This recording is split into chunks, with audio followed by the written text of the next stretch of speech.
เรียนกันเลยเรียนกันเลย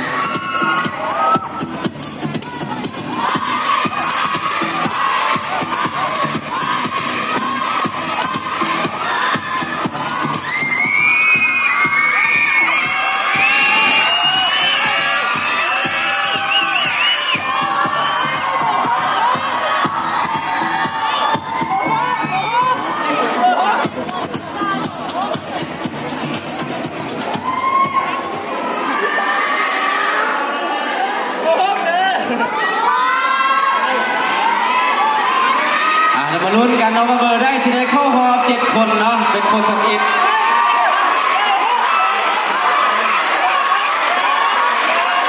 เบอร์ได้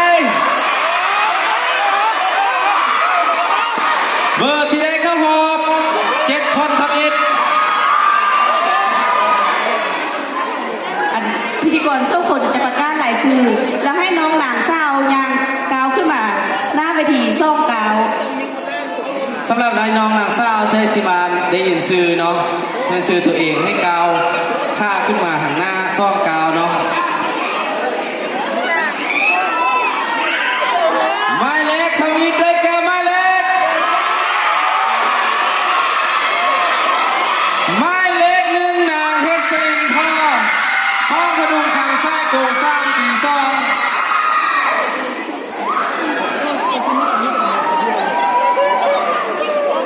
น้องหนักเศร้าคนที่2ได้แก่ไม้เล็ก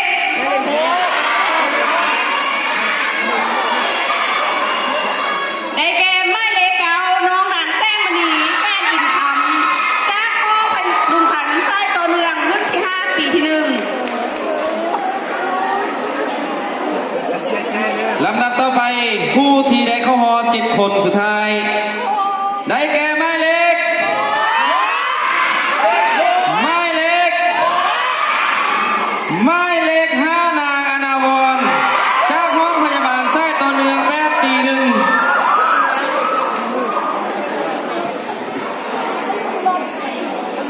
น้องหนังเศร้าคนที่4ได้แก่ไม้เล็กไม้เล็กไม้เล็ก2นางตุลีแซงแก้วจากห้องพยาบาลสันสูงรุ่นที่7ปีที่3น้องนางซ่าคนต่อไปที่จะได้เข้าฮอ7 คนสุดท้ายได้แก่ไม้เล็กได้แก่ไม้เล็กได้แก่ไม้เล็ก8 นางเยียวบาจากห้องพยาบาลไส้ตรง8 ปี2ถ้าเสร็จเก้าขนาดนั้นสิ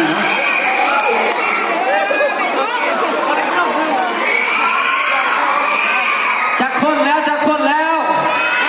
เหลืออีกจักคนเอาให้ดีเดี๋ยวมาลุ้นลงกันมาเป็นทีมงานให้เด็กก็หอมน้องหนังเศร้าคนที่6ได้แก่ไม้เล็กได้แก่ไม้เล็ก4น้องหนังเมวิซ่าใส่เวลาจ้างพ่อประดุขันสันสูงรุ่นที่2ปีที่3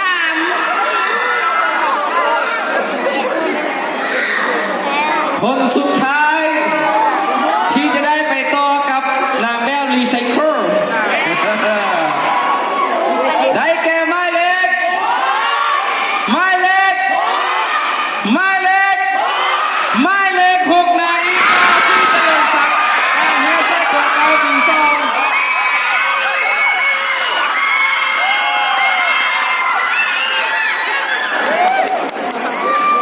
เขาเสิร์ฟทาง7 น้องนางเศร้าพักผ่อนเนาะ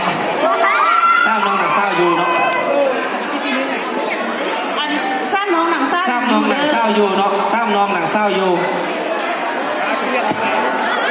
เขาเสิร์ฟน้องนางเศร้าที่ว่า